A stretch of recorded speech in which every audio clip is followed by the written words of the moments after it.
Hi friends, welcome to Lakshmi Max. இன்னைக்கு என்ன பார்க்க போறோம்னா இன்னைக்கு நடந்த RRB NTPC எக்ஸாமோட அனாலிசிஸ் பார்க்க போறோம். அதாவது 6 ஜூன் 2025 ஓட அனாலிசிஸ் வந்து பார்க்க போறோம். இன்னைக்கு அனாலிசிஸ் பார்க்கிறதுக்கு முன்னாடி ரெண்டு முக்கியமான இன்ஃபர்மேஷன். ஒன்னு என்ன அப்படினு பாத்தீங்கன்னா எக்ஸாம் ஹால் போறதுக்கு என்ன பண்ணணும்? இ-கால் லெட்டர் வந்து பிரிண்ட் அவுட் போட்டு எடுத்துட்டு போகணும். நிறைய ஸ்டூடெண்ட் என்ன பண்ணியிருக்காங்கன்னா அந்த பிரிண்ட் அவுட் வந்து கலரில் எடுத்துகிட்டு போயிருக்காங்க. ஸோ கலர் பிரிண்ட் அவுட் எடுக்காதீங்க, ஜஸ்ட் பிளாக் அண்ட் ஒயிட்லேயே பிரிண்ட் அவுட் எடுத்தால் போதுமானது. ஓகே, கால் லெட்டரை பிளாக் அண்ட் ஒயிட்டில் பிரிண்ட் அவுட் எடுங்க. அதுக்கப்புறம் ரெண்டாவது என்னன்னா ஆதார் கார்டு ஐடி ப்ரூஃப் வந்து கொண்டு போகணும். ஐடி ப்ரூஃபோட ஒரிஜினல் வந்து எடுத்துகிட்டு போங்க. நிறைய பேர் நேற்று ஜெராக்ஸ் மட்டும் எடுத்துகிட்டு போயிருக்காங்க. ஸோ ஆதார் கார்டோட ஒரிஜினல் எடுத்துகிட்டு போங்க. அடுத்து மூணாவது என்னன்னா ஃபோட்டோ வந்து பாஸ்போர்ட் சைஸ் ஃபோட்டோ அப்ளை பண்ணும்போது என்ன ஃபோட்டோ கொடுத்துருந்தீங்களோ அந்த ஃபோட்டோவை எடுத்துட்டு போங்க. நாலாவது என்னன்னா ஆதார் கார்டு போக இன்னொரு ஐடி ப்ரூஃப் வச்சுக்கோங்க. ஓகே, ஸோ இது எல்லாமே கரெக்டாக வச்சிருந்தீங்க அப்படின்னா எக்ஸாம் ஹாலில் எந்த இடத்துலையுமே உங்களை வந்து ரிஜெக்ட் பண்ண மாட்டாங்க. அடுத்து இன்னொன்று என்னன்னா கேர்ள்ஸுக்கு நான் குறிப்பாக சொல்ல வேண்டியது, மருதாணி மெஹந்தி ஏதாவது கையில் போட்டிருந்தீங்க அப்படின்னா அது எல்லாத்தையும் நல்லா அழிச்சிருங்க. கையில் ரேகை தெரிகிற மாதிரி கரெக்டாக போங்க. ஏன்னா அங்கே பயோமெட்ரிக் வெரிஃபிகேஷன் வந்து நடக்கும். அந்த பயோமெட்ரிக் வெரிஃபிகேஷனில் உங்களோட ஃபிங்கர் பிரிண்ட் எல்லாமே எடுத்ததுக்கு அப்புறம் தான் உங்களுக்கு சிஸ்டமே அலோகேட் பண்ணுவாங்க. அப்படிதானே? ஸோ இப்போ மருதாணி வச்சுட்டு போயிட்டீங்க அப்படின்னா பயோமெட்ரிக் ஒழுங்காக விழாது. அப்போ அந்த இடத்துல ஒரு டென்ஷன் ஆகும். ஓகே, அப்போ சிஸ்டம் அலோகேட் பண்ண மாட்டாங்க, எக்ஸாம் எழுத முடியாத ஒரு சுச்சுவேஷன் வந்துடும். ஸோ கையில் மருதாணி மெஹந்தி ஏதாவது போட்டிருந்தீங்க அப்படின்னா நல்லா அந்த ரேகை தெரிகிற மாதிரி கையை நல்லா வாஷ் பண்ணிடுங்க. மருதாணியை அழிச்சிட்டு போங்க எக்ஸாமுக்கு. ஓகேவா? ஸோ இன்னைக்கு அனாலிசிஸ் வந்து பார்க்கலாம். இன்னைக்கு அனாலிசிஸ் பார்த்தீங்கன்னா நேற்று எப்படி கொஸ்டின் கேட்டிருந்தாங்களோ அதே மாதிரியாக தான் இருந்துச்சு. So easy to moderate level தான் ஓவரால் எக்ஸாம் வந்து. ஜென்ரல் அவேர்னஸ்ல பாத்தீங்கன்னா 40 கொஸ்டின் இருக்குன்னா நேத்து பாத்தீங்க அப்படின்னா ஒரு 11ல இருந்து 12 கொஸ்டின் கரண்ட் அஃபேர் கேட்டிருந்தாங்கன்னு சொல்லியிருந்தேன்னா, ஸோ இன்னைக்கு வந்து 10 கொஸ்டின் வரைக்கும் கரண்ட் அஃபேர் வந்து கேட்டிருக்காங்க. கரண்ட் அஃபேருக்கு லாஸ்ட் 6 மந்த்ஸோட கரண்ட் அஃபேர் இல்லை எனக்கு ரொம்ப பக்கத்தில் எக்ஸாம் இருக்குங்கிறவங்க லாஸ்ட் 4 மந்த்ஸோட கரண்ட் அஃபேர் அது நல்லா ரிவைஸ் பண்ணிட்டு போங்க. ஓகே, ஸோ அடுத்து பார்த்தீங்கன்னா ரீசனிங் இருக்கிறதுல ஈஸியான செக்ஷன் எது அப்படின்னு பார்த்தீங்கன்னா ரீசனிங். ஓகேவா? ஸோ ரீசனிங் பார்த்தீங்கன்னா இவங்க easy to moderate. So easy to மாடரேட்னு ஸ்டூடெண்ட் எதுக்கு சொல்றாங்கன்னா அவங்க இந்த மாடரேட்டுங்கிற வார்த்தை எதுக்கு சொல்றாங்கன்னா ரீசனிங்ல பசில்ஸ் அண்ட் சீட்டிங் அரேஞ்ச்மெண்ட் வந்து கேட்டிருக்காங்க. அது வந்து ஒரு 3ல இருந்து 4 கொஸ்டின் வரைக்கும் கேட்டிருக்காங்க. நிறைய பேர் என்ன பண்றாங்கன்னா வீட்ல இருந்து ப்ரிப்பேர் பண்ணும்போது பசில் கொஸ்டின் சால்வ் பண்றதே கிடையாது. ஸோ அப்போ பசில் வந்து நீங்க பேங்கிங்லாம் கம்பேர் பண்ணும்போது ரயில்வேல கேட்ட பசில் வந்து ஈஸியாக தான் இருக்கு, பசிலும் சீட்டிங் அரேஞ்ச்மெண்ட்டும். So puzzles and seating arrangement பார்த்துட்டு போயிட்டீங்க, நல்லா பார்த்துட்டீங்க அப்படின்னா இந்த ரீசனிங்ல 30 கொஸ்டினுமே உங்களுக்கு ஈஸி தான். ஓகே, ஓவராலா பார்த்தீங்கன்னா ரீசனிங் செக்ஷன் ஈஸி. இதை வந்து ஈஸியாக முடிச்சிடலாம். இங்கே இருக்கக்கூடிய டைமை மேக்ஸில் வந்து நீங்கள் ஸ்பெண்ட் பண்ணிக்கலாம். மேக்ஸில் வந்து நீங்கள் நல்லா ஸ்பீட் அண்ட் அக்யூரசி எல்லாமே வச்சிருக்கீங்க, அந்த ஃபார்முலாஸ் எல்லாமே ஞாபகம் இருக்குது, அந்த ஷார்ட்கட்ஸ் எல்லாமே ஞாபகம் இருக்குன்னா உங்களால் ஒரு 28 கொஸ்டின் வரைக்கும் அட்டன் பண்ண முடியும். இல்லை நீங்கள் பிகினராக இப்போ தான் ஃபஸ்ட் டைம் வந்து ப்ரிப்பரேஷன் ஸ்டார்ட் பண்ணி ஃபஸ்ட்டு எக்ஸாம் போயிருக்கீங்கன்னா நீங்கள் ஒரு 22லேருந்து 25 கொஸ்டின் வரைக்கும் மேக்ஸில் வந்து அட்டன் பண்ண முடியும். ஏன்னா இதில் வந்து ஈஸியான கொஸ்டின்ஸும் இருக்குது, அட் த சேம் டைம் கன்சூமிங்கான கொஸ்டின்ஸும் வந்து கேட்டிருக்காங்க. ஓகே, ஜென்ரல் அவேர்னஸில் நான் சொல்லிட்டேன் 10 கொஸ்டின் கரண்ட் அஃபேர், ஒரு 3ல இருந்து 4 கொஸ்டின் வந்து ஸ்டாட்டிக் ஜிகே. நம்ம CAPDF கோர்ஸில் இருக்கக்கூடிய கரண்ட் அஃபேர் ப்ளஸ் அதுக்கு கீழே கவர் ஆகக்கூடிய ஸ்டாட்டிக் ஜிகே நீங்கள் படிச்சுட்டு போனாலே இந்த கொஸ்டின்ஸ் எல்லாமே ஈஸியாக அட்டன் பண்ணியிருக்கலாம். ஓகேவா? அது போக ரிமைனிங் பார்த்தீங்கன்னா ஹிஸ்ட்ரி, பாலிட்டி, ஜியாகிரஃபி, சயின்ஸ்ல இருந்து கொஸ்டின் வந்து கேட்டிருக்காங்க. சயின்ஸில் கிட்டத்தட்ட 6ல இருந்து ஒரு 7 கொஸ்டின் வரைக்கும் கேட்டிருக்காங்க. ஓகே, ஸோ 1 by 1 நம்ம அனாலிசிஸ் வந்து பார்க்கலாம். இப்போ ஓவரால் எக்ஸாம் பார்த்தீங்கன்னா ஈஸி டு மாடரேட். இதில் குட் அட்டம்ப்ட்னு எடுத்துக்கிட்டிங்கன்னா ஒரு 70க்கு மேலே, நேற்று மாதிரியே தான் 70க்கு மேலே அட்டன் பண்ணியிருந்தாலே நல்ல அட்டம்ப்ட் தான். நான் டாப்பரை சொல்லலை, டாப்பர் வந்து 90 வரைக்கும் அட்டன் பண்ணியிருப்பீங்க. நான் ஆவரேஜ் ஸ்டூடெண்ட்டை சொல்கிறேன். ஏன்னா இங்கே டாப்பரை விட ஆவரேஜ் ஸ்டூடெண்ட் தான் அதிகம். ஆவரேஜ் ஸ்டூடெண்ட்டோட மார்க்கை வச்சு தான் கட் ஆஃப் வந்து டிக்ளேர் பண்ணுவாங்க. டாப்பர் வந்து 90, 95லாம் அட்டன் பண்ணியிருப்பாங்க. ஸோ குட் அட்டன் பார்த்தீங்கன்னா ஒரு 70க்கு மேலே நீங்கள் அட்டன் பண்ணியிருந்தாலே ஒரு சேஃபான இது தான். ஓகே, ஸோ ரீசனிங் ஈஸின்னு சொல்லிட்டேன். மேக்ஸ் வந்து easy to moderate. General awareness வந்து மாடரேட். கரண்ட் அஃபேர் படிச்சிருந்தா ஜெனரல் அவேர்னஸும் உங்களுக்கு ஈஸி டு மாடரேட்டா இருந்திருக்கும். ஓகேவா? ஸோ லாஸ்ட் ஒரு 6 மந்த்ஸோட கரண்ட் அஃபேர் படிங்க. இல்லை எனக்கு டைம் கம்மியாக தான் இருக்குங்கிறவங்க அட்லீஸ்ட் ஒரு 4 மந்த்ஸோட கரண்ட் அஃபேர் அது நல்லா படிச்சுட்டு போங்க. ஓகே, இப்போ ஜெனரல் அவேர்னஸ் செக்ஷன் பார்த்தீங்கன்னா ஹிஸ்ட்ரியில் உங்களுக்கு 4ல இருந்து 5 கொஸ்டின் கேட்டிருக்காங்க, ஈஸி டு மாடரேட்டா இருந்திருக்கு. பாலிட்டி பொறுத்த வரைக்கும் 3 to 4 question easy to moderate. Polity பொறுத்த வரைக்கும் என்னன்னா ஆர்டிக்கல், அமெண்ட்மெண்ட் இதான் கேட்டிருக்காங்க. ஜியாகிரஃபியில் 2 கொஸ்டின் கேட்டிருக்காங்க. Current affair 10 question. So moderate நீங்க படிச்சிருந்தீங்கன்னா ஈஸி. கரண்ட் அஃபேர் தொடாமலே எக்ஸாமுக்கு போனா அது டிஃபிகல்ட்டா தான் தெரியும். ஸ்டாட்டிக் ஜிகே பாத்தீங்க அப்படின்னா இன்னைக்கு வந்து 3 to 4 தான். ஓகே, ஸோ 3 to 4 தான் கேட்டிருந்தாங்க. கம்ப்யூட்டர் 4 கொஸ்டின் கேட்டிருந்தாங்க. கம்ப்யூட்டர் வந்து ஈஸியா அந்த 4 மார்க் வாங்கிடலாம். ஸோ கம்ப்யூட்டரோட அப்ரிவேஷன்ஸ் இருக்கு இல்லையா? ஸோ சிபியூனா என்ன, நேற்று கூட ஹெச்டிடிபி கேட்டிருந்தாங்க, எஃப்டிபினா என்னன்னு கேட்டிருந்தாங்க. ஸோ இந்த மாதிரி அப்ரிவேஷன் படிச்சுட்டு ப்ளஸ் ஷார்ட்கட் கீஸ் வந்து படிச்சுட்டு போயிருந்தீங்க அப்படின்னா ஈஸியாக இந்த 4 கொஷின் அட்டன் பண்ணியிருக்கலாம். இது வந்து ஈஸி தான். கம்ப்யூட்டர் பொறுத்த வரைக்கும் ரொம்ப இன்டெப்த்தாக உங்களை கோடிங்லாம் எழுத சொல்லலை, ஜஸ்ட்டு அந்த எக்ஸ்பான்ஷன் மட்டும் தான் கேட்டிருந்தாங்க. சயின்ஸை பொறுத்த வரைக்கும் ஒரு 6 கொஷின்ஸ் வரைக்கும், ஓகே 6 to 7 கொஷின் வரைக்கும் கேட்டிருக்காங்க. சயின்ஸும் ஈஸியாக தான் இருந்திருக்கு. ஓகே, ஸோ இப்போ கொஷின்ஸ் பார்த்தோம் அப்படின்னா கம்ப்யூட்டரில் நான் சொல்லிட்டேன் ஷார்ட்கட் கீஸ், அப்ரிவேஷன் இது மட்டும் படிச்சாலே போதும். ஷார்ட்கட் கீனா நான் நேத்தே சொன்னேன் பார்த்தீங்களா, ரெஃப்ரெஷ்னா F5, காப்பினா கண்ட்ரோல் C, பேஸ்ட்னா என்ன. ஸோ இந்த மாதிரி நிறைய ஷார்ட்கட் கீஸ் எல்லாம் இருக்கும். அதே மாதிரி அப்ரிவேஷன் பார்த்தீங்க அப்படின்னா FTP, HTTP நேற்று கூட பார்த்தோம் இல்லையா. ஸோ இந்த மாதிரி கம்ப்யூட்டரில் இருக்கக்கூடிய முக்கியமான அப்ரிவேஷன்ஸ் என்னென்ன இருக்கோ அது எல்லாமே. ஓகே, ஸோ அதே மாதிரி அடுத்து பாலிட்டி. பாலிட்டி பொறுத்த வரைக்கும் என்ன கேட்டிருக்காங்கன்னா அமெண்ட்மெண்ட், ஆர்டிக்கல். ஓகே, முக்கியமான அமெண்ட்மெண்ட் என்னென்ன இருக்கு, முக்கியமான ஆர்டிக்கல் என்னென்ன இருக்கு. ஸோ ஹிஸ்ட்ரி பொறுத்த வரைக்கும் மங்கோலியர்கள் பற்றி ஒரு கொஷின் வந்திருக்கு. அதுக்கப்புறம் ஏன்ஷியன் ஹிஸ்ட்ரியில் உள்ள கொஷின் வந்து கேட்டிருக்காங்க. ஓகே, ஸோ அப்புறம் கரண்ட் அஃபேர் பார்த்தீங்கன்னா ஸ்போர்ட்ஸ் ரிலேட்டடாக கொஷின்ஸ் வந்து கேட்டிருக்காங்க. ஸோ நேற்று வந்து விமன் பிரீமியர் லீக் பற்றி கேட்டிருந்தாங்களா. ஸோ இன்றைக்கும் பார்த்தீங்கன்னா கிரிக்கெட் பற்றி ஒரு கொஷின் வந்து கேட்டிருக்காங்க. ஸோ விராட் கோலி ரிலேட்டடாக ஒரு கொஷின். அடுத்து ஒலிம்பிக்ஸு, பேரா ஒலிம்பிக்ஸ்லேருந்து கொஷின். ஸோ அதுக்கடுத்து ஹாக்கி, அவார்டு, ரேங்க்கு, இண்டெக்ஸு, அதுக்கப்புறம் வந்து மிலிட்ரி எக்ஸசைஸு, ஃபிலிமு, ஃபெஸ்டிவல் எல்லாம் நடந்திருக்கும் இல்லையா. ரீசெண்டாக 4 மாதத்தில் என்னென்ன ஸ்போர்ட்ஸ்லாம் நடந்திருக்கு. ஓகே, ஸோ இந்த 4 மாதத்தில் நடந்த முக்கியமான ஸ்போர்ட்ஸு, இல்லை அதுக்கு முன்னாடி நடந்த ஸ்போர்ட்ஸு, இப்போ ஒலிம்பிக்காக இருக்கட்டும், இப்போ பேரா ஒலிம்பிக்காக இருக்கட்டும், இப்போ நடந்த ஒலிம்பிக் லாஸ்ட்டாக எங்கே நடந்துச்சு, இந்தியாவுக்கு அதில் எத்தனை பதக்கம் கிடச்சிச்சு. ஸோ அந்த மாதிரி பார்த்துக்கோங்க. அடுத்து வரக்கூடிய ஒலிம்பிக் எங்கே நடக்க போகுது, 2028 எங்கே நடக்க போகுது, 2028 பேரா ஒலிம்பிக் எங்கே நடக்க போகுது. ஸோ இந்த மாதிரி முக்கியமானதெல்லாம் பார்த்துக்கோங்க. Rank and indexes. Okay, so ஒவ்வொரு இதில் இந்தியாவோட ரேங்க் என்ன, யார் டாப்பில் இருக்காங்க, மொத்தம் எத்தனை கண்ட்ரி பார்ட்டிசிபேட் பண்ணியிருக்காங்க. ஸோ அந்த மாதிரி இது பார்த்துக்கோங்க. மிலிட்ரி எக்ஸசைஸ், ரீசெண்டாக என்னென்ன மிலிட்ரி எக்ஸசைஸ்லாம் இருக்குது, எந்தெந்த நாட்டு கூடலாம் கூட்டு ராணுவ பயிற்சி இருக்குது. ஸோ அதெல்லாம் பார்த்துக்கோங்க. ஃபிலிம், ஃபெஸ்டிவல், அவார்ட்ஸு, ஸோ இது எல்லாமே பார்த்துக்கோங்க. ஓகே, ஸோ எல்லாமே அட்லீஸ்ட் ஒரு 4 மாதம் இல்லைனா ஒரு 6 மாதத்தோட கரண்ட் அஃபேரை லாஸ்ட் மினிட்ல நல்லா ரிவைஸ் பண்ணிட்டு போங்க. ஸோ மேக்ஸ் பொறுத்த வரைக்கும் பார்த்தீங்க அப்படின்னா உங்களுக்கு அரித்மெட்டிக்லேருந்து 10 11 question, boats and stream, compound interest, simple interest. Compound இன்ட்ரெஸ்ட்டுக்கும் சிம்பிள் இன்ட்ரெஸ்ட்டுக்கும் உள்ள டிஃபரன்ஸ் வச்சு கொஸ்டின் வரும்ல அது. அப்புறம் percentage, time and work, time and distance, pipes and cistern, discount, ratio and proportion. ஓகேவா. ஸோ இதுல இருந்து கொஸ்டின் கேட்டிருக்காங்க. இதுல ப்ராஃபிட் அண்ட் லாஸ் இருக்கு இல்லையா. ஸோ மெயினாக பார்த்தீங்கன்னா ப்ராஃபிட் அண்ட் லாஸ்ல 3 கொஸ்டின் வருது. ஓகே, ஸோ அதே மாதிரி time and simple interest, compound இன்ட்ரெஸ்ட்ல பார்த்தீங்கன்னா 2 கொஸ்டின் கேட்குறாங்க. ஒன்று சிம்பிள் இன்ட்ரெஸ்ட் மட்டும் தனியாக கேட்குறாங்க, இல்லைனா காம்பவுண்ட் இன்ட்ரெஸ்ட் மட்டும் தனியாக கேட்குறாங்க, இல்லை எஸ்ஐக்கும் சிஐக்கும் உள்ள டிஃபரன்ஸ் வச்சு ஒரு கொஸ்டின் வந்து கேட்குறாங்க. எப்படியோ 2 கொஸ்டின் வரைக்கும் வந்துடும். அதுக்கப்புறம் பர்சன்டேஜ், அதுக்கப்புறம் ரேஷியோ, இதுல இருந்துலாம் கொஸ்டின்ஸ் வந்து வந்திருக்கு. அடுத்து நம்பர் சிஸ்டம் பொறுத்த வரைக்கும் ஒரு கொஸ்டின், ஒன்று இல்லைனா 2 question, number system, LCM HCF சேர்த்து. அதுக்கப்புறம் அல்ஜிப்ரா, ட்ரிக்னாமெட்ரி ரெண்டையும் சேர்த்து பார்த்தீங்க அப்படின்னா 2 கொஸ்டின் வரைக்கும் வந்திருக்கு. ஜாமெட்ரி, மென்சுரேஷன் ரெண்டும் சேர்த்து. ஓகே, மென்சுரேஷன் மட்டும் தனியாகவும் கொஸ்டின் கேட்குறாங்க, இல்லை ஜாமெட்ரிக்குள்ளேயே மென்சுரேஷன் கான்செப்ட் வரும் இல்லையா. ஸோ அந்த மாதிரி கொஸ்டினும் கேட்டிருக்காங்க. ஸோ கொஞ்சம் ஃபார்முலா எல்லாமே அப்ளை பண்ணுற மாதிரி இருந்திருக்கு. ஸோ இந்த இடத்துல தான் உங்களுக்கு என்ன அப்படின்னு பார்த்தீங்கன்னா கொஞ்சம் டைம் கன்சூமிங்காக இருந்திருக்கு. அது போக இந்த சிம்பிளிஃபிகேஷன், அப்ராக்சிமேஷன்லாம் பார்த்தீங்கன்னா 5 கொஸ்டின் வரைக்கும் கேட்டிருக்காங்க. இது வந்து ஈஸியாக நீங்கள் இந்த 5 கொஸ்டின் பார்த்தீங்கன்னா இப்போ சிம்பிளிஃபிகேஷனில் இருக்க 5 கொஸ்டினை நீங்கள் எவ்வளோ நேரத்துக்குள்ளே அட்டன் பண்ணிடலாம் அப்படின்னா, ஒரு சிம்பிளிஃபிகேஷன் சால்வ் பண்ண ஒரு டாப்பர் இருக்காங்கன்னா அவங்களுக்கு ஒரு 10 செகண்ட் ஆகும். அதே ஒரு ஆவரேஜ் ஸ்டூடெண்ட் அப்படிங்கும்போது அவங்களுக்கு ஒரு 20 செகண்ட் ஆகும். ஓகே, 20 செகண்ட் to 25 செகண்ட் ஆகும். அப்போ 25 செகண்ட் எடுத்துக்கிட்டா கூட இந்த கொஸ்டினை நீங்கள் இந்த 5 கொஸ்டினை எவ்வளோ நேரத்தில் இது பண்ணிடலாம்னா 1.25 நிமிஷத்தில் நீங்கள் சால்வ் பண்ணிடலாம்.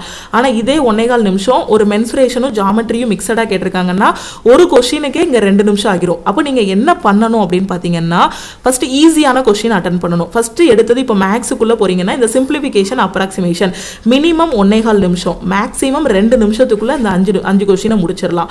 அதுக்கப்புறம் என்ன பண்ணலாம், இந்த LCM HCF போகலாம், அதுக்கப்புறம் ரேஷியோ அண்ட் ப்ரப்போர்ஷன் போகலாம். அந்த மாதிரி ஈஸியானதெல்லாம் அட்டன் பண்ணிட்டு ஃபைனலாக இருக்கக்கூடிய டைமில் ஜாமெட்ரி அண்ட் மென்சுரேஷன் அதில் ஃபார்முலா அப்ளை பண்ணி கொஞ்சம் டிரைவ் பண்ணி வர மாதிரி டைம் கன்சூமிங்காக இருக்கக்கூடிய கொஸ்டின் இருக்குன்னா அதுக்கப்புறம் நீங்கள் அட்டன் பண்ணணும். அப்போ டோட்டலாக 30 கொஸ்டின் இருக்குது அப்படின்னா அதில் 20 கொஸ்டின் பார்த்தீங்கன்னா ஈஸியான கேல்குலேஷன்லேயே போட்டுடலாம். ஃபார் எக்ஸாம்பிள் சிம்பிளிஃபிகேஷன் இந்த மாதிரி கொஸ்டின்ஸ் எல்லாமே. ஓகே, அப்போ அந்த 20 கொஸ்டின் போக அது போக மீதி 10ல் பார்த்தீங்கன்னா கொஞ்சம் டைம் ஸ்பெண்ட் பண்ணுற மாதிரி இருக்கும். அப்போ இந்த டைம் எல்லாமே அதிகமாக இங்கே ஸ்பெண்ட் பண்ணணும் அப்படின்னா ஃபர்ஸ்டே ரீசனிங் செக்ஷன் நான் என்ன சொன்னேன், ஈஸின்னு சொன்னேன்னா அப்போ ரீசனிங் செக்ஷனை சீக்கிரமாக முடிச்சிடணும். ரீசனிங்கில் டைம் எடுக்கக்கூடியது பசில்ஸ் அண்ட் சீட்டிங் அரேஞ்ச்மெண்ட். அப்போ ரீசனிங்குள்ளே போகும்போது பார்த்தீங்கன்னா ஃபர்ஸ்ட் எடுத்தது பசில்ஸ் எடுத்து வச்சுட்டு உட்காந்துடக்கூடாது.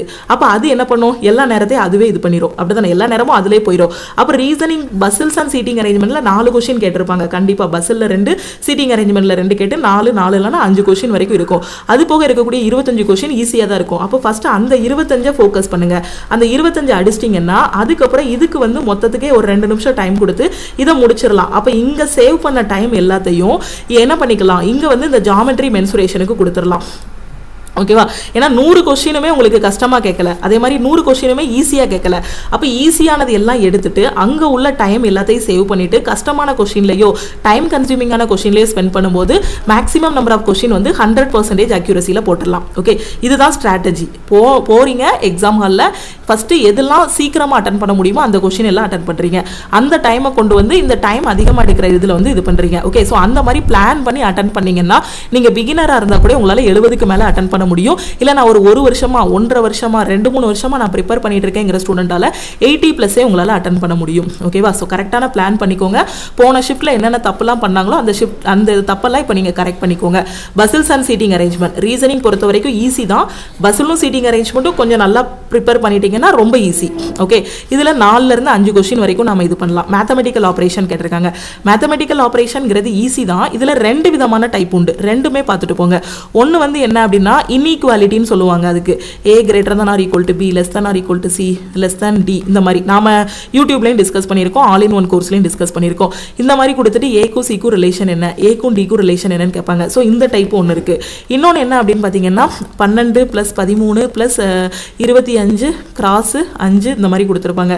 அப்போ ஏ இருக்க இடத்துல, அதாவது இல்லைன்னா இதுக்கு பதிலாக ABCன்னு கொடுத்துருப்பாங்க. இந்த மாதிரி கொடுத்துட்டு ஏ இருக்க இடத்துல ப்ளஸ் போடுங்க, சி இருக்க இடத்துல டிவைடட் பை போடுங்கன்னு சொல்லுவாங்க. இல்லைனா ப்ளஸ்ஸையும் கிராஸையும் இன்டர்சேஞ்ச் பண்ணி பண்ணுங்க, இல்லைனா எந்த 2 சிம்பிளை இன்டர்சேஞ்ச் பண்ணால் ஆன்சர் கரெக்டாக வரும். ஸோ இந்த மாதிரி மேத்தமெட்டிக்கல் ஆப்ரேஷனும் கொடுத்துருக்காங்க. டோட்டலாக 3 கொஸ்டின் இருக்கு. Okay, number series. இந்த நம்பர் சீரிஸ் பொறுத்த வரைக்கும் நீங்கள் என்ன பண்ணுங்கன்னா ஒரே ஒரு கான்செப்ட் நான் எப்போவும் சொல்றதான், போனதுமே அடுத்தடுத்த நம்பருக்கு டிஃபரன்ஸ் எடுத்து விட்டுருங்க. அதாவது ஸ்கொயரு கியூபு அந்த கான்செப்ட் எதுவுமே வரல. இப்போ 7ல் ஆரம்பிச்சிருக்கு, கடைசி நம்பர் 36 இல்லை 45ல் முடியுதுன்னா அடுத்தடுத்த நம்பர் இடைப்பட்ட எண்கள் எல்லாத்துக்குமே டிஃபரன்ஸ் எடுத்து பார்த்துட்டீங்கன்னா லாஜிக் என்னங்கிறது தெரிஞ்சிடும். அப்போ ஈஸியாக இதில் 2 கொஸ்டின் அட்டன் பண்ணிடலாம். ஜம்ப்லிங் ரொம்ப ரொம்ப ஈஸி. ஜம்ப்லிங் எப்படி இருக்கும்னா ஆல்பபெட்டிக்கல் ஆர்டரில் அரேஞ்ச் பண்ணுற மாதிரி இருக்கும். ஓகே, ஸோ அந்த மாதிரி பண்ணிடலாம். அடுத்து distance and direction just read பண்ணிட்டு டயக்ராம் நார்த் சவுத்து கரெக்டாக போட்டிங்கன்னா இதுக்கு வரைஞ்சிடலாம் 1 கொஸ்டின். சிலாஜிசம்ல 3 கொஸ்டின். 3 கொஸ்டினுமே பார்த்தீங்கன்னா உங்களுக்கு ரொம்ப இன்டெப்த்தாக கேட்கல, சம்மு ஆளு சில இடத்துல நோ வச்சு கேட்டிருக்காங்க. ஓகே, ஸோ இது ஈஸியாக போட்டுடலாம். அடுத்து அனாலஜி அண்ட் கிளாசிஃபிகேஷன். இது எல்லாமே நம்ம யூடியூப்லையும் டிஸ்கஸ் பண்ணியிருக்கோம், ஆல் இன் ஒன்லையும் டிஸ்கஸ் பண்ணியிருக்கோம். ஆல் இன் ஒன்ல கொண்டு போனால் லைவ் கிளாஸஸ்ல எல்லா டைப்புமே டிஸ்கஸ் பண்ணியிருக்கோம். அடுத்து கோடிங் டிகோடிங்ல 4 கொஸ்டின் ஈஸி தான். கேலண்டர் பார்த்தீங்கன்னா நேற்று கேட்டிருந்தாங்க, இன்னைக்கு கேட்காத மாதிரி தான் சொல்லியிருந்தாங்க. கேலண்டர்ல இருந்து பிளட் ரிலேஷன் 2, அதே மாதிரி வென் டயக்ராமும் பார்த்தீங்கன்னா இன்னைக்கு வென் டயக்ராம் வராத மாதிரி தான் சொல்லியிருந்தாங்க. மேபி ஒரு ஷிஃப்ட்ல கேட்கலன்னா அடுத்த ஷிஃப்ட்ல கேட்க மாட்டாங்கன்னு கிடையாது. வென் டயக்ராம் ரொம்ப ஈஸி. ஒரு 3 இது கொடுத்துட்டு அவங்க 3க்கும் என்ன ரிலேஷன், இந்த மாதிரி படம் வருமா, இல்லைனா இந்த மாதிரி படம் வருமா, இல்லைனா இந்த மாதிரி வருமாங்கிற மாதிரி கேட்டிருப்பாங்க. பேப்பர் ஃபோல்டிங்கும் இன்னைக்கு கேட்ட மாதிரி சொல்லலை. ஓகே, அடுத்து மிஸ்ஸிங் டேர்மும் 1, ஃபிகர் கவுண்டிங் 1. ஓகே, ஸோ இது வந்து ரீசனிங்ல கேட்ட கொஸ்டின். ரீசனிங் செக்ஷன் வந்து ஓவரால் உங்களுக்கு ஈஸியாக தான் இருந்திருக்கு. ஓகே, நான் எல்லா செக்ஷனுமே உங்களுக்கு சொல்லிட்டேன். ஜென்ரல் அவேர்னஸ் சொல்லிட்டேன், மேக்ஸ் எப்படி இருந்ததுன்னு சொல்லிட்டேன், ரீசனிங் எப்படி இருந்ததுன்னு சொல்லிட்டேன், உங்களுக்கு ஒரு ஸ்ட்ராட்டஜியும் சொல்லி கொடுத்துட்டேன். எக்ஸாம் ஹாலுக்கு போனதும் ஜென்ரல் அவேர்னஸ்ல ஃபர்ஸ்ட் ஈஸியான கொஸ்டின் ஜஸ்ட் ரீட் பண்ண போறீங்க, ஆன்சர் தெரிஞ்சு அட்டன் பண்ண போறீங்க. அடுத்து ரீசனிங் வந்து ஃபுல்லாகவே நான் ஈஸின்னு சொல்லிட்டேன். இது வந்து ஈஸி டு மாடரேட் தான். ஸோ மாடரேட் தான், பட் இருந்தாலும் 40 கொஸ்டினும் நமக்கு தெரியாமல் இருக்க போகிறதில்ல.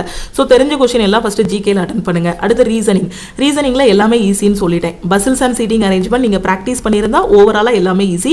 அது ப்ராக்டிஸ் பண்ணலன்னா உங்களுக்கு ஒரு 25 கொஸ்டின் ரொம்ப ஈஸியாக இருக்கும். மீதி 5 கொஸ்டின் பசில்ஸ் அண்ட் சீட்டிங் அரேஞ்ச்மெண்ட்டில் வந்துடும். அப்போ இந்த செக்ஷனில் சீக்கிரமாக அட்டன் பண்ணிவிட்டு டைம் சேவ் பண்ணணும். அதுக்கப்புறம் மேக்ஸுக்குள்ளே போகணும். மேக்ஸுக்குள்ளே போனதும் ஈஸியாக ஃபஸ்ட்டு எதை அட்டன் பண்ண முடியும், சிம்பிளிஃபிகேஷன் அந்த மாதிரி கொஸ்டின்ஸ் எல்லாம் அட்டன் பண்ணணும். ஸோ எதெல்லாம் டைம் கம்மியாக எடுக்குமோ அதெல்லாம் அட்டன் பண்ணிவிட்டு அதுக்கப்புறம் இருக்கிற டைமில் நான் சொன்ன மென்சுரேஷனாக இருக்கட்டும், ஜாமெட்ரியாக இருக்கட்டும், அந்த கொஸ்டின் எல்லாம் அட்டன் பண்ணணும். ஸோ இந்த மாதிரி ஒரு ப்ராப்பரான ஒரு பிளானில் அட்டன் பண்ணிங்கன்னா CBT 1 வந்து ஈஸியாக கிளியர் பண்ணிடலாம். ஓகே, ஸோ இதுதான் இன்னைக்கு எக்ஸாமோட அனாலிசிஸ். மேம் எனக்கு வந்து June 20 தான் எக்ஸாமு, June 15 தான் எக்ஸாமு, ஸோ எனக்கு கரண்ட் அஃபேர் வேணும் அப்படிங்கிற ஸ்டூடெண்ட்டு நம்ம லக்ஷ்மி மேக்ஸ் ஆப்பில் கரண்ட் அஃபேருக்கான PDF கோர்ஸ் வந்து இருக்குது. ஸோ இதில் நீங்கள் ஜாயின் பண்ணிக்கலாம். ஓகே, ஸோ இதில் உங்களுக்கு லாஸ்ட் 1.5 வருஷத்தோட கரண்ட் அஃபேர், இனி வரக்கூடிய நாளில் இருக்கக்கூடிய அப்கமிங் கரண்ட் அஃபேரும் கவர் ஆகும். அடுத்த மாதம் அண்டர் கிராஜுவேட் கிராஜுவேட் எக்ஸாம் இருக்குது, அதுக்கான கரண்ட் அஃபேரும் இதிலேயே கவர் ஆகும். ஸோ நீங்கள் CAPDF கோர்ஸில் ஜாயின் பண்ணிக்கலாம். ஓகே, ஸோ நான் இப்போ லாஸ்ட் 6 மந்த்ஸோட கரண்ட் அஃபேர் படிக்கணும், 1 இயரோட கரண்ட் அஃபேர் படிக்கணும், இனி வரக்கூடிய நாளில் இருக்க கரண்ட் அஃபேர் எல்லாமே படிக்கணுங்கிற ஸ்டூடெண்ட் CAPDF கோர்ஸில் ஜாயின் பண்ணிக்கோங்க. நான் இது வரைக்கும் எந்த டெஸ்ட்டுமே ப்ராக்டிஸ் பண்ணலை. ஸோ எனக்கு அண்டர் கிராஜுவேட்டுக்கும் டெஸ்ட் வேணும், கிராஜுவேட்டுக்கும் டெஸ்ட் வேணுங்கிற ஸ்டூடெண்ட் நம்ம டெஸ்ட் பேட்ச்லையும் ஜாயின் பண்ணிக்கலாம். அதே மாதிரி குரூப் டிக்கு நான் இப்போ தான் படிக்க ஆரம்பிச்சிருக்கேங்கிற ஸ்டூடெண்ட் குரூப் டிக்கான நியூ பேட்ச்லையும் நீங்கள் வந்து ஜாயின் பண்ணிக்கலாம்.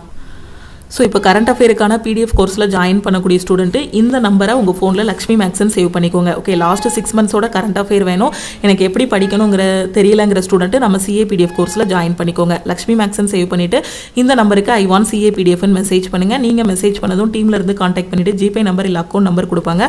அதுக்கு 499 பே பண்ணிவிட்டு பேமெண்ட்டோட ஸ்க்ரீன்ஷாட் சென்ட் பண்ணிங்கன்னா டீம் வந்து உங்களுக்கு பேக்கெண்ட்லேருந்து அக்சஸ் கொடுத்துருவாங்க. அதுக்கப்புறம் கரண்ட் அஃபேர் வந்து படிக்க ஆரம்பிச்சிடலாம். சப்போஸ் உங்களுக்கு NTPCயோட டெஸ்ட் வேணும், குரூப் டியோட டெஸ்ட் பேட்ச் வேணும்னாலும் இந்த நம்பருக்கு I want NTPC test, I want group D டெஸ்ட்னு மெசேஜ் பண்ணுங்க.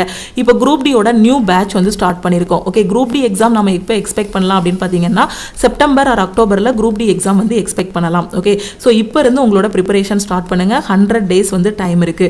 ஸோ குரூப் டியோட நியூ பேட்சில் ஜாயின் பண்ணுற ஸ்டூடெண்ட் இந்த நம்பருக்கு I want all in one message பண்ணுங்க. நீங்கள் மெசேஜ் பண்ணதும் டீம்ல இருந்து காண்டாக்ட் பண்ணிட்டு சேம் ஜிபே நம்பர் இல்லை அக்கௌண்ட் நம்பர் கொடுப்பாங்க. அதுக்கு 1999 பே பண்ணிட்டு பேமெண்ட்டோட ஸ்க்ரீன்ஷாட் சென்ட் பண்ணீங்கன்னா உங்களுக்கு குரூப் டியோட அக்சஸ் கொடுத்துருவாங்க. அதே குரூப் டிக்கு நான் 1 இயர் வேலிடிட்டியில் ஜாயின் பண்ணணுங்கிற ஸ்டூடெண்ட்டு 1499 பே பண்ணி நீங்கள் வந்து ஜாயின் பண்ணிக்கலாம். வேறு எதுவும் டவுட் இருக்குன்னா இந்த நம்பருக்கு மறக்காமல் வாட்ஸ்அப் பண்ணுங்கள். எக்ஸாம் ஹால் போகிறதுக்கு முன்னாடி ஹால் டிக்கெட் டவுன்லோட் பண்ணுறதுல ஏதாவது ப்ராப்ளம் ஃபேஸ் பண்ணுறீங்க, இல்லை எக்ஸாம் ஹாலுக்கு என்னென்ன எடுத்துகிட்டு போகணும், திங்ஸ் என்னென்ன கொண்டு போகணும்னு தெரியலை, ஸோ இந்த மாதிரி நிறைய கன்ஃபியூஷன் வரும், டவுட் வரும். ஸோ ஏதாவது டவுட் இருந்தாலும் நம்ம டீமுக்கே காண்டாக்ட் பண்ணி கேட்டுக்கோங்க. அதே மாதிரி பார்த்தீங்கன்னா எக்ஸாம் ஹாலுக்கு சீக்கிரமாக போங்க. நான் ஏற்கனவே சொன்னது தான், லேட்டாக போகாதீங்க. லேட்டாக போனால் நமக்கு ஒரு வாய்ப்பை நம்ம மிஸ் பண்ணுற மாதிரி. ஓகே, 7:30க்கு ரிப்போர்ட்டிங் டைம் கொடுத்துருக்காங்கன்னா 7:15க்கே போங்க. கொஞ்சம் சீக்கிரமாக எந்திரிச்சு போங்க. ஃபஸ்ட்டு ஆரம்பிக்கும் போது ஒரு அரை மணி நேரத்துக்கு முன்னாடியே எல்லா வேலையும் ஆரம்பித்தோன்னா எப்போவுமே டிலே ஆகாது. எக்ஸாம் ஹாலுக்குள்ளே போனதும் ரிலாக்ஸாக இருங்க. ஓகேவா? ஏன்னா எக்ஸாம் ஹாலில் சுற்றி என்னென்ன நடக்கும் அந்த டிஸ்ட்ராக்ஷன் எல்லாம் பார்க்காதீங்க. ஓகே, அதை பார்த்தாலே நம்ம மைண்டு டிஸ்ட்ராக்ட் ஆயிரும். ஸோ அதெல்லாம் பார்க்காம காமாக இருங்க. ஒரு 9 மணிக்கு எக்ஸாம் ஆரம்பிக்கும் உங்களுக்கு அப்படின்னா ஒரு 8:45க்கு சிஸ்டம் கொடுத்துட்டாங்கன்னா ஒரு 2 நிமிஷம் கண்ணை மூடிட்டு அந்த எக்ஸாம் வந்து நல்லா பெர்ஃபார்ம் பண்ணுற மாதிரி ஒரு சின்ன இமேஜினேஷன் பண்ணிக்கோங்க. ஒரு 2 நிமிஷம். ஸோ அதுக்கு கடவுள் நம்பிக்கை இருக்கணும் இருக்க வேண்டாம் அதெல்லாம் அவசியமே கிடையாது. எல்லாருக்கும் கண்டிப்பாக கடவுள் நம்பிக்கை இருக்கும். ஸோ ஒரு சின்ன ஒரு மெடிடேஷன் மாதிரி ஒரு 2 நிமிஷம் மட்டும் கண்ணை மூடிட்டு ஸோ இந்த எக்ஸாம் நான் நல்லா பண்ண போகிறேன், எனக்கு வரக்கூடிய கொஷின்ஸ் எல்லாமே ஈஸியாக வரப்போகுது, இவ்வளோ நாள் வரைக்கும் நான் நல்லா கஷ்டப்பட்டு படிச்சிருக்கேன், கண்டிப்பாக இந்த எக்ஸாம் நான் கிளியர் பண்ணிடுவேன், அந்தளவுக்கு சூப்பராக பண்ண போகிறேங்கிற மாதிரி காமாக உட்காந்து எக்ஸாம் ரிலாக்ஸாக எழுதிட்டு வாங்க. கண்டிப்பாக உங்களால் முடியும். அடுத்தடுத்த ஷிப்பில் கேட்குற கொஷின்ஸ் எல்லாமே யூடியூப்பில் அப்லோட் பண்ணிகிட்டு இருக்கோம். ஸோ எல்லாத்தையும் பாருங்கள், கண்டிப்பாக சக்ஸஸ் உங்களுக்கு தான். வேறு எதுவும் டவுட் இருக்குன்னா இந்த நம்பருக்கு வாட்ஸ்அப் பண்ணுங்கள். திருப்பியும் அடுத்த கிளாஸில் மீட் பண்ணலாம். தேங்க்யூ.